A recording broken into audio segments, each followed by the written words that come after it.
Hey, Maris. Hi, Jamie. You know what's amazing? As I've been listening to your discography the past week and a half or so, What's amazing? you're part of like a pop movement. Oh, And I was thinking about wow. this is like the best year in pop since like I completely agree. I completely agree. like 2009 had Lady Gaga. Yeah, and that's how you know we're in a recession. But like hearing your sound, thinking of Sabrina Carpenter, Oh, and love her. Chappelle Roan, Yes. Charlie XX, and I adore all them. Oh, and you in that bucket. thank you. That's a huge compliment. And like, Conscious that you are part of like an important part in music and in pop specifically. that's really, really a high compliment. Thank you. I love all those girlies so much. And I totally agree. It's been a crazy good year for pop. I don't even know if it was conscious. I kind of was like into the 80s vibe kind of a while back. Like the first song I put out was like 2 years ago or like 2.5 now. Yeah. And I kind of have always been obsessed with like 80s music and kind of the like I think one of the first songs I ever put out was called Boys. It's now long gone because it was, I wrote it when I was like 17, but like it was kind of about liking more than boys and being queer and growing up in Montana. So I don't know if it's been as conscious of like I'm trying to be in that bucket or like even kind of aware of that more so than just kind of existing and writing from a place that's like what I need to write about because that's what I'm feeling. Yeah. So I don't know if it's been as conscious, but that's a huge compliment. I definitely look up to all of those girls and admire them so much. So I'll take it. Just great timing. Yeah, just great timing. I'll take it. Worked out. Yeah. And Thank a you. fact there, Maris. Mm. You mentioned you're from Montana. Yes, I am. Where are you from? I grew up in Miami. Okay. So I was born in Colombia. But Oh, okay. Grew up in Miami. Okay. I did a lot of top 40 pop. Yes. So it's not the beginning. But anyway, what I was saying about Montana is, when I first started reading about you, I'm like, man, Montana, like, not a lot from there musically. But then I started researching. I mean, Jeff Ament of Pearl Jam came from there. Steve Albini came from there, the late producer. So there is like a magic that comes from Montana. For sure. What is it? But like, what is it, Maris? That the mountains and because there is clearly a nice musical lineage that happens. Yes. What? I kind of feel like it's almost like I feel most inspired when I go home by the spaciousness and by the kind of the subtleties and the intricacies in how you interact with people. Yeah. I'm really grateful to be from there. I do think like as far as opportunities go, I had to move to New York to get exposed to any sort of opportunity as far as like I did talent competitions and things in like high school, but to actually kind of get my foot in the door of that music industry was a process that has taken me up until I'm 25 now. So I moved to New York when I was like just turned 18. Yeah. So I'd say if the magic that's coming from Montana is definitely like the spaciousness and I think there's just really beautiful people from Montana and that live in Montana still. But I also think there would be more if there was more access to resources and to opportunity. I went to public school and we have schools by district. And so whatever district that you are assigned to go to that school, like there's not a lot of prioritization of the arts.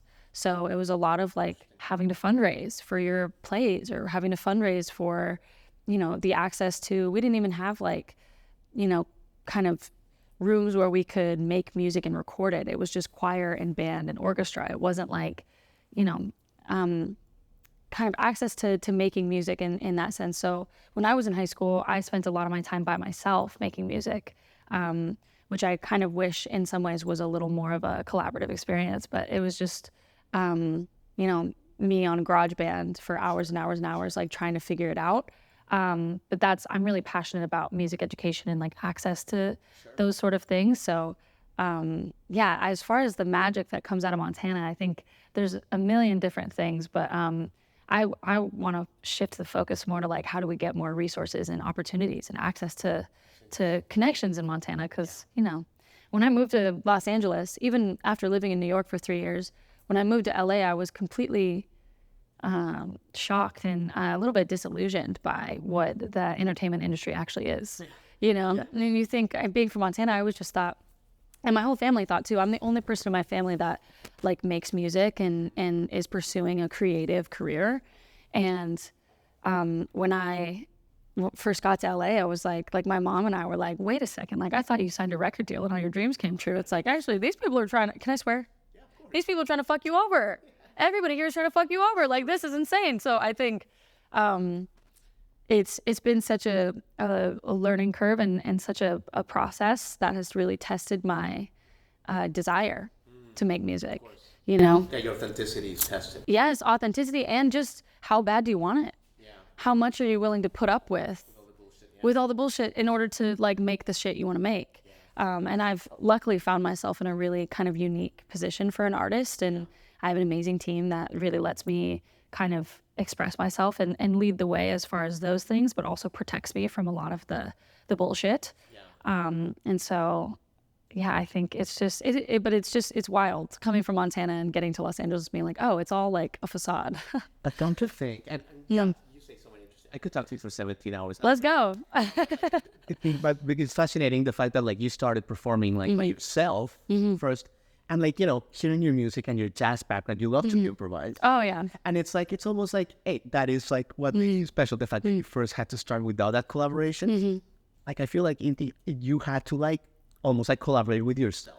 Yeah, 100%. So now when you collaborate with real collaborators, that's why your music is, the soundscape is just like so explosive. Oh, thank you. I mean, I definitely have been very privileged and gotten to work with some of the most talented people I've ever met in my entire life. And also like learning from them.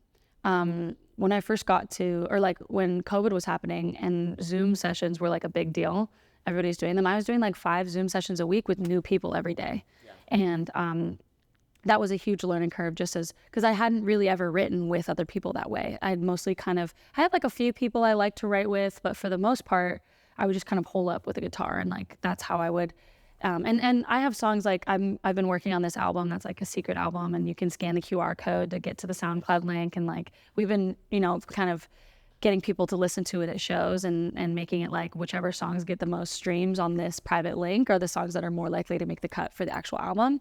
And there's songs on there that I wrote completely on guitar by myself and then brought to some of my like trusted collaborators. Like Jeremy Hatcher is one of my favorite people in the world, but he's also like an unbelievable producer.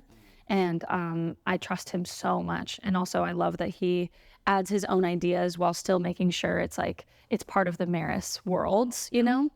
And so there's still songs that I'm like, there's no way that I could have gone in a room with people and been this vulnerable about how I felt.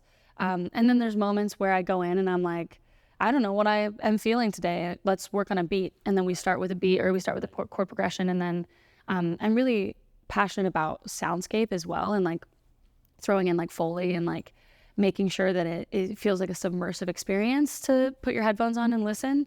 And so yeah, I've gotten the privilege to work with some really incredible producers that have just taught me so much about making music. I love that. Yeah. Going back to the bullshit. Yes.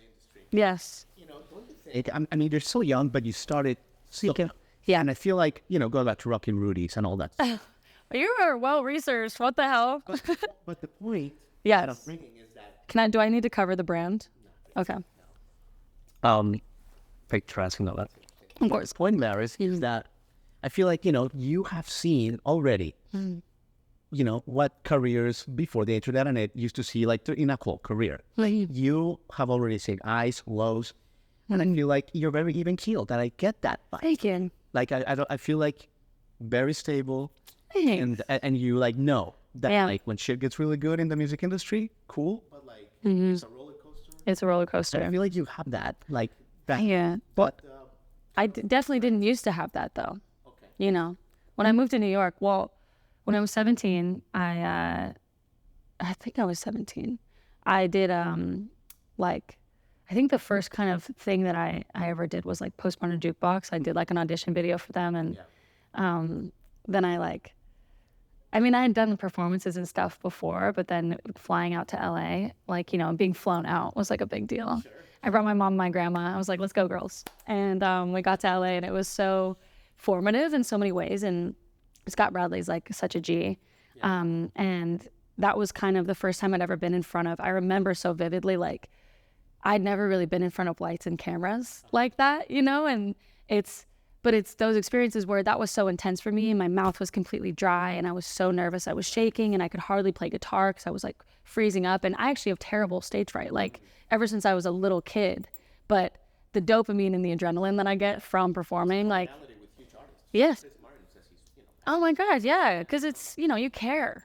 I care about making people feel excited and making people feel comfortable. And I care about impressing people with the skills that I've been working on for my entire life. Like, so I do get like some stage fright, but I think something I didn't see at the time, which is probably typical, but like, you know, I wanted everything when I was 17. I wanted everything now. And the older I was getting, I started to feel like I was losing like time, or like the opportunity had passed me by, or like I was getting too old to, you know, do these things. Cause you know, with like social media too, you're seeing like 16-year-old sells out arenas. Like, it's like, you know, I remember being like 18 and being like, oh my God, like I'm aging, I'm ancient. Yeah. Like, and I think what I feel really grateful for now at 25 is all of those cumulative experiences that like now, you know, we had a technical difficulty at one of the shows the other day that was like, I had probably 1 minute and 30 seconds of silence on stage right after my intro. Okay. And I do this whole thing, you know, I come out in an astronaut suit because I just want people immediately to know, like, obviously I'm here to make music, but mostly I'm here to make you smile. Yeah. Like, that's what I think my job is. Yeah. So I come out and do like a little dance in my astronaut suit and I have my helmet on and then I'm like, and I came out and it sounded like fucked up. Like I was like, something isn't sounding right. I pull out my ears. I'm like listening in the room and I was like, hold on, like stop the show, because I know from years of experience, I would way rather create a moment to start over than feel like I did 3 songs and it sounded like shit. Right. So stop the whole thing. And then we're trying to figure out the technical difficulty. And like, those are the moments I feel like I'm so grateful for my experiences of like eating shit on stage. Sure. Because I'm in my head, I'm like, okay, we got to keep it pushing. Like, what do I do? What do I do? What do I do? How do I get people involved? So it feels like it's a group activity and we're here together. Yeah. But like the worst thing you can do, and actually my mom used to say this to me all the time, because I'd go up to sing the national anthem and I'd be so tense. My shoulders would be up to my fucking ears and I'd hold the microphone and I'd be like, oh, like, and the whole time my face looked exactly how I felt, you know? But your job as an entertainer is to make sure that nobody can tell you're uncomfortable. Because then they get uncomfortable and then you're not doing your job. Right. So at least for my kind of, some people like to make people uncomfortable. I'm like prefer to not make people uncomfortable.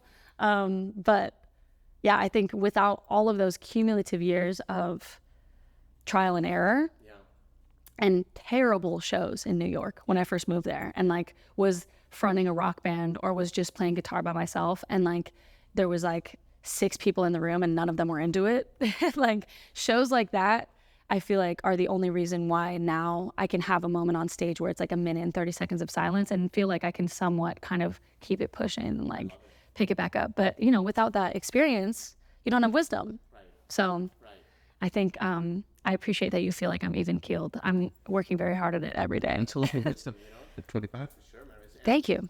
You know, it sounds like you really put a lot of importance, and I love this. Just not only as a journalist, but as a music fan. Like, you like the whole immersive experience. Yes. Right? Like it sounds like when you were listening to music growing up, it sounds like when you were like, you know, watching The Lion King with all the colors. And for you, music was like something that transported you, right? Tell me a little bit about like that, like when you created that connection to music as something that is like, no, I want to create like something. I can't get over how well researched you are. That's crazy. Oh my God. Thank you. Yeah, thank you. Yeah, tell me a little bit about that. Like, why did that become important to you? Not just create a verse, chorus, you know, bridge. Yeah. Like something that people can take with them for the rest of their lives. But I think, because I didn't really go to a lot of live music growing up. My parents aren't like big fans of live music necessarily. Like my mom is kind of a germaphobe and like doesn't like big crowds. So the first time I ever went to a concert was like One Direction on the Take Me Home tour and like 20... Oh my God, rest in peace, Liam Payne, yeah. And that concert was super formative for me. I remember like just kind of the lights and I think that's, you know, a lot of people I think feel more comfortable in like an intimate setting. But I think that kind of changed my trajectory as like, oh, I love pop music. I love pop production, you know, where it's, you get to escape whatever the fuck is going on in your life. You get to escape and you get to be like completely immersed in the sound and the color and everything. And I think, so that was one of my first concert experiences that I remember just blew my mind at the level of production. And also I was, and still am, like obsessed with Harry Styles. So I remember like just getting a sense of escape from One Direction, being bullied at school or, you know, XYZ. And it's like, I knew I could always go home and I could put my headphones on and I could listen to One Direction and like be transported away from my own problems. And so I think, but I've always been kind of codependent on music and always really used it as like a maladaptive daydream, you know, vehicle, where when I listen to it, I can literally like not even have to close my eyes. I can just like stare off into space and I can watch like a music video I would direct for that song, or like the show, how I would do the show for that song. Specifically recently, like I've been bumping Troye Sivan's album, and just like in my head, whenever I listen to it, I'm like picturing how I would do like the dancers and like where I would put this and like how I'd have him on stage. And like, I think it almost is kind of a coping mechanism in some ways, or just a way to like blow off steam mentally. That's a really selfless like thing that you're doing. I think like a really beautiful kind of like purpose with your music. You want to share with people what music gave back to you. Yes. It's almost like you're like a vessel. Oh, thank you. I usually say that. Like some of my favorite songs that I've ever written have literally just, I'll talk to Jeremy and I'll be like, that was not me. I do not know what the fuck I'm talking about. Like I'll write an entire song and then like an entire lyric and melody and literally walk away that day being like, I don't know what I was talking about. I have no idea what this song is about. And then I'll listen back to it and be like, oh my God, that's exactly how I feel. And it's like, I think that is kind of the purest way to connect to things, is when it's just subconscious. You're not trying too hard. But I've also definitely done that, Jamie. Like I've written songs where I'm trying way too fucking hard to say something, versus the songs where I'm just like, I'm just a vessel, or I'm just like a lightning rod for whatever is passing by in the different dimension that we don't know how to measure yet. I'm just a lightning rod for that, and whatever's coming out on the page, like it's just meant to kind of be said, and I don't need to control it, you know? But yeah. Let me touch on your videos and your visual element. Quick, because I mean, I grew up like, you know, I was born in '86, so MTV was like huge for me. Like, stuff. And I hate that like at some point we lost the importance of music videos. Yeah. I mean, the birth of reality TV is probably partially to blame for that. But in all seriousness, like I am so happy that like that artists like you that like they're taking the lead and bringing that back. Because thank you. It's such a big deal. Thank you. Were movies and all that important for you? Oh my God, yeah. I mean, it was a huge, and I have Livia Tortella to thank for this, because when she's my label head, and when we were first having meetings with them, I was like, visuals are really important to me. And so she like and we're an indie label, like we're scraping together everything, because she really believes in artist development that takes time, you know, and artist development and fan growth that is like based on real connection.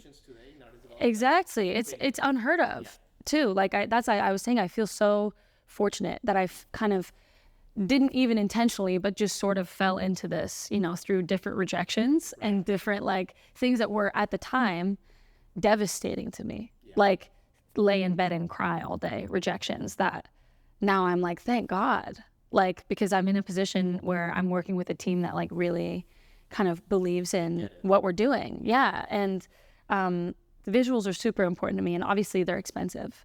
So to have access to like resources to be able to make a short film for my first EP was kind of unheard of and like really special. And that's why like I will still play those songs, you know. I'm like, I don't think I foresee a day in the near future where I stop playing those songs, because it's so important to me that like everybody that worked on those videos too is amazing. I got to co-direct with an incredible director, Karen Knapp, and really kind of bring, like, speaking of movies that inspired me, like bring in like Napoleon Dynamite meets Hot Rod meets a lot of movies that I remember, like slapstick comedies where it was like, obviously it's like goofy and funny, But I feel like with some of with some of my music and just the way that I perform, I feel like there's got to be a little bit of a twist. So it was like for False Idol, we did like leotards and everything, but I was like, I need to wear a fake mustache. Like that's the whole twist. Yeah. We've done 80s aerobics. So many people have done the 80s aerobics thing, but like who has done it looking like a hot bitch with a fake mustache on? No one. Let's do it. And now like we played a show in Chicago and a group of people showed up with mustaches on and like in like aerobics gear. And I will remember that forever because I was like, well, holy shit, thank God we like made that weird. Like, so yeah, visuals I've always been really important to me, but also just because when I listen back, like I know that I want to put a song out if when I listen to it, I can see what video I would make for it. Even if I don't get to make that video because of resources or because of it just doesn't make sense, like promotion wise, I have to be able to see it. Amazing. Yeah. Well, Maris, let me leave you with this because you have a busy day. You have a big show tonight. Yes. And you're in the middle of that great, very successful tour. Thank you, Timon. Yes. Chappelle Roan was recently in the news for kind of like pushing back at like a breach of privacy with some fans or paparazzi, kind of like protecting her boundaries, basically. Yes. Where do you fall on that in the sense that, we're, social media and everything is so and all that. Like, where do you fall on that and just kind of like put yourself out there to fans and to the world, but also like protecting like your health and your mental health? Totally. I think Chapel was really brave to say that because I think sometimes, especially women, are put in this position of like, you need to let people have as much of you as they want if you want them to want you at all, And I also think as an entertainer, that's like historically been true. Right. And luckily, I feel like hopefully the like TMZ days are behind us when, yes, oh my God, Britney Spears ripping somebody thread by thread, like from their mental health and invading their privacy completely. So I think what she said and what she kind of did in establishing that is really important. For me, I haven't had cases of privacy invasion to that level at this point. I definitely, like as far as like fan interactions go, I definitely never want anybody who is genuinely a fan of the music and of what, my message is and what I'm trying to do in the world. I never want them to feel like they can't come up to me, even if I'm out of makeup and whatever. Because I'm a yapper. Like I literally every night after the show, I go to the merch booth because I just want to talk to people. So, and I'm big on like consent. So even for me, I'm always like, can I hug you? Or like, can we get a picture for my Instagram? Like, because we do these photo dumps because to me, especially at this stage, it is all about those one-on-one interactions and like how like learning how people connect to the music. Like this really sweet kid who's been like following me since like 2017 brought me this like little astronaut. Yes, I was like blown away and brought to tears. And she brought me a letter and like some other little gifts. And I've been getting like really sweet little gifts along the way. So I personally haven't experienced an invasion of my privacy or felt necessarily unsafe. I think that there's kind of it's nuanced, like it's definitely like in time and place too. And I think, but I think what Chapel did and how she held firm in her boundaries and like protected her mental health and her physical health, I think that's incredibly brave and super, super respectable. But, for me, I'm still at a stage where I'm like, and obviously these things can change too, boundaries can change, but I'm at a stage where I'm like, come say hi to me. Because, yeah. Well, Maris, you've said it all. Thank you, Jamie. Thanks for having me. Thank you for giving back to the world what music gave to you. Thank you. Oh my God. It's like a bigger purpose than yourself. And it's gonna take you very, very far, and you're gonna spread a lot of love to many corners of the universe. Thank you, Jamie. Oh my God. Are you coming to the show tonight? You can't? Don't deafen my mood. Okay. But I will catch you at a show soon. Yes, absolutely. Thank you, Jamie. Hi, everybody. Thanks for watching. Subscribe here for the latest from the show. Also, be sure to check out more of the best clips from J-Rod Concert Media.